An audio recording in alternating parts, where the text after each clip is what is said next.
think we do. I think that started a long time ago.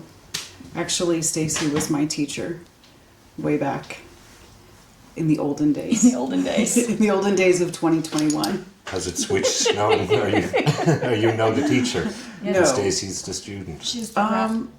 It's been very nice to feel like I am entering her peer group rather than I still, trust me, she's still way up here. But yeah, it's nice to be. You give me too much credit, but It's nice to feel like we have a balance. We can back and forth each other. We can workshop things. So it's Yes. nice. Do you feel that way because you got the opportunity to speak first, and Yeah. Stacey had said she would have said Absolutely. the exact the same? Absolutely. Yes, you have to jump out of the gate fast, or else yeah. second guy didn't have a chance. True. Yeah.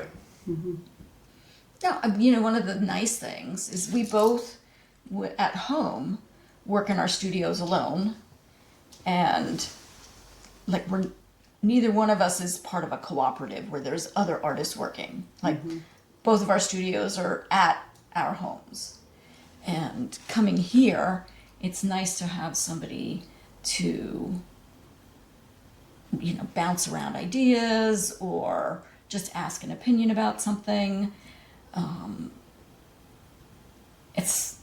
I don't know, it's nice to get a further, sometimes confirmation that you think you're on the right path, but also you're like, you know, oh, I can't do this anymore, I don't want to do this anymore, and then the other person is like, don't do it anymore, or, you know, gives you encouragement to keep going. Get to work. Yeah.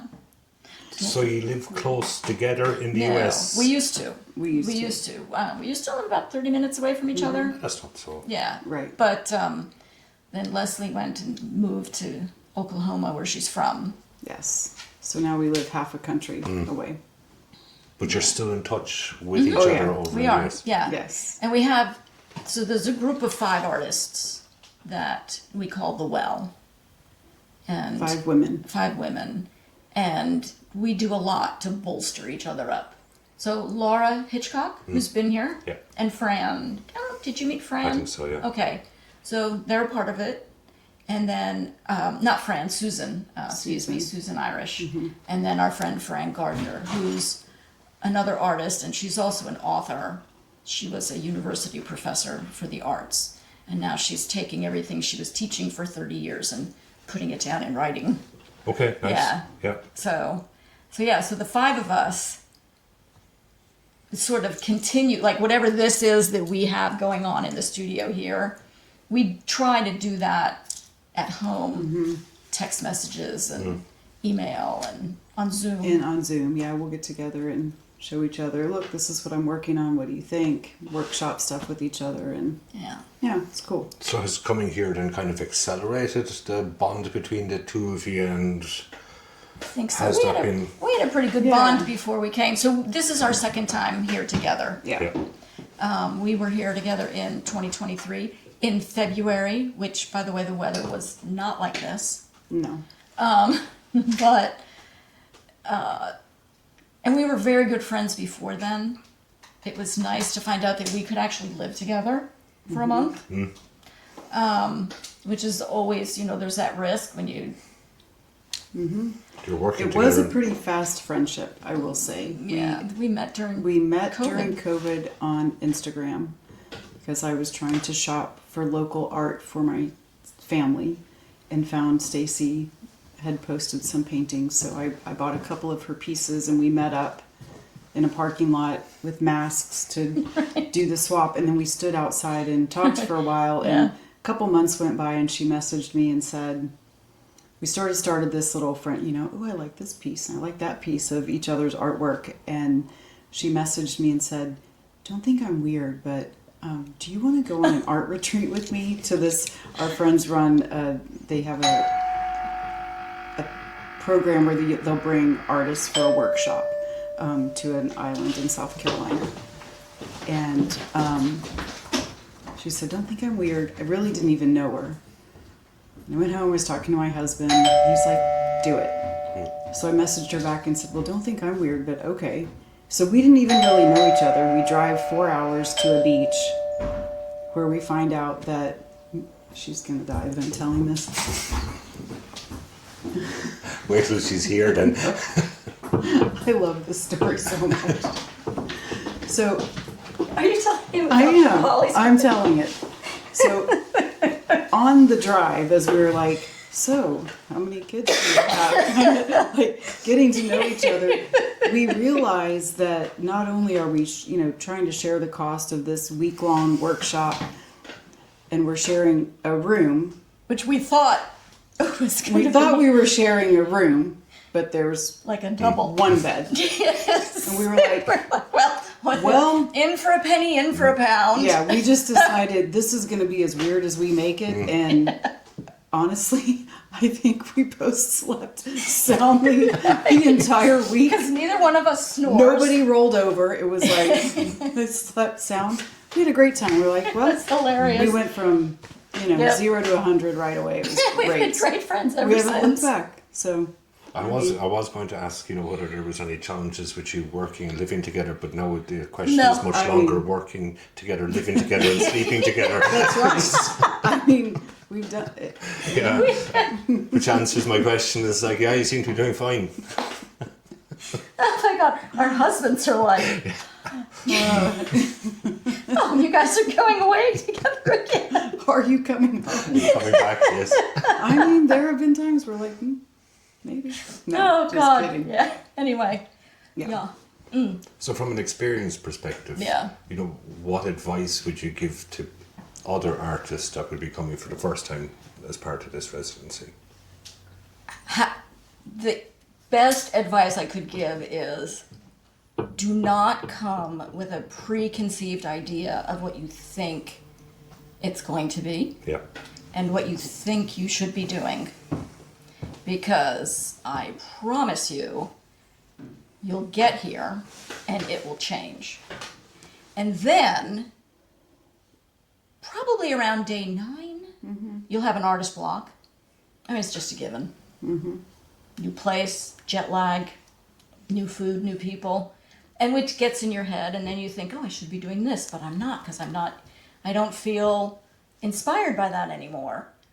And then you just have to do what's comfortable, and it'll help you get through the block, and then away you go.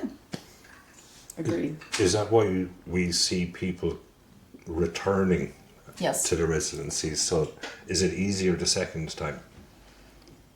I will say yes. This is my second time, and the first time I experienced that writer's block, few days into the studio, and I was in tears. Like, why am I here? I don't deserve this. I'm a fraud. All of the things that you do as artists, you talk yourself down and talk yourself out of it, and found my way back through some great advice by my mentor, who said, go back to the last place you were comfortable. So I went back to some shapes and forms that I was comfortable with, and it just exploded.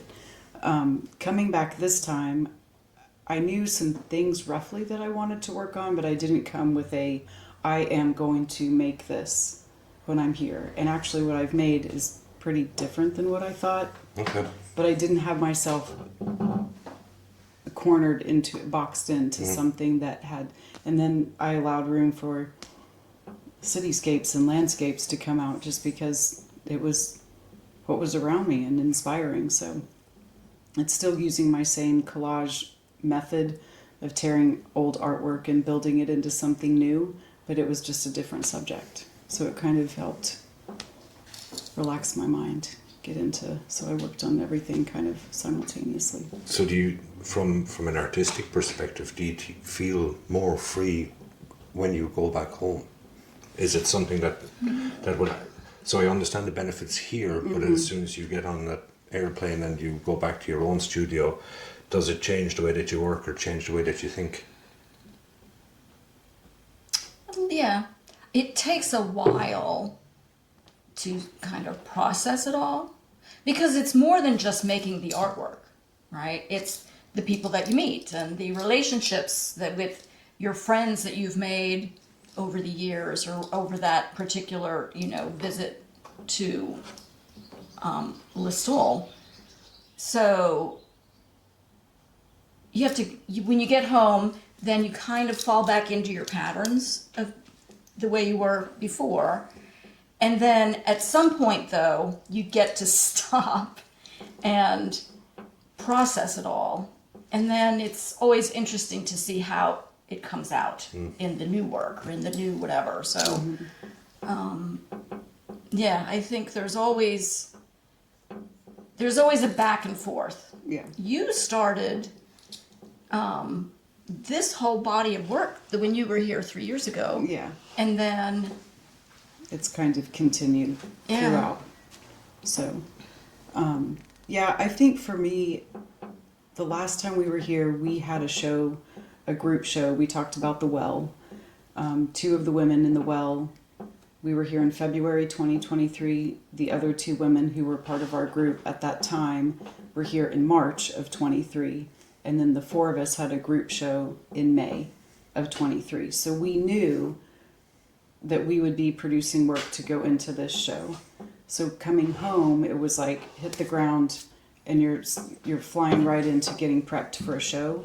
So I didn't really have the luxury to feel any lag time. It'll be interesting to see how I feel going home this time, although I am sliding into a show quickly. So it's a little bit different, but I will say that things percolate and then they keep coming out. This theme of stacked stone walls has been in my work since February of 23. Yeah. So, yeah. You have enough? Not true. I'll talk all day long, so you just have to, like... Would it be worthwhile talking about the exhibition piece, or is it best that we talk about Olive Stack? I think we could talk about the pieces that we're showing. Yeah. Yeah, that we feel like we finished while we were here. Yeah. Yeah. So my process is very fluid, and you never really know what you're going to get, but you do, in some sense. And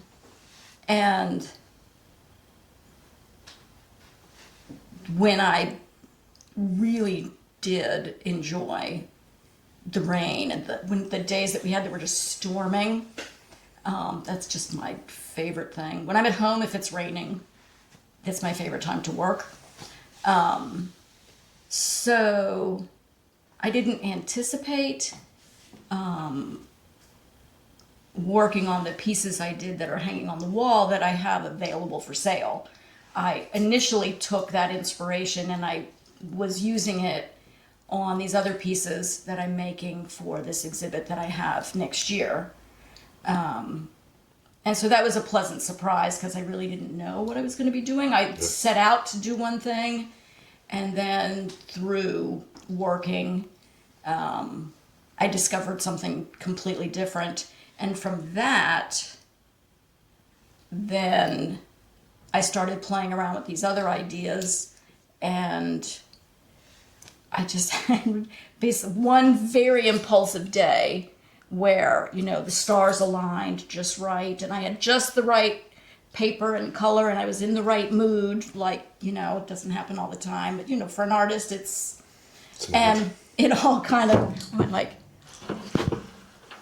oh, Shazam, and then from that idea, then I created these other smaller works, and now a couple of them I'm thinking I'm going to take back home, the idea of them, and blow them up into my regular size work that I normally do. So that has been very satisfying, and absolutely did not plan on any of that happening. Could you describe your body of work that you produced here? Yeah, so the pieces that we'll have available on Friday night, or just for people to really see that are finished, are, I would say they're very expressive combinations of big sky, some type of textile piece that I've created by hand. I like to stitch layers of textiles together.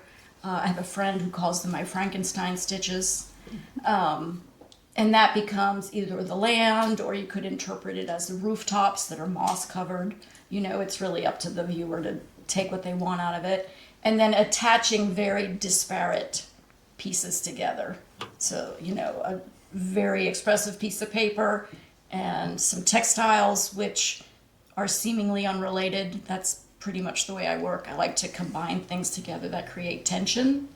And then all of that is offset with very delicate red thread representing the rain.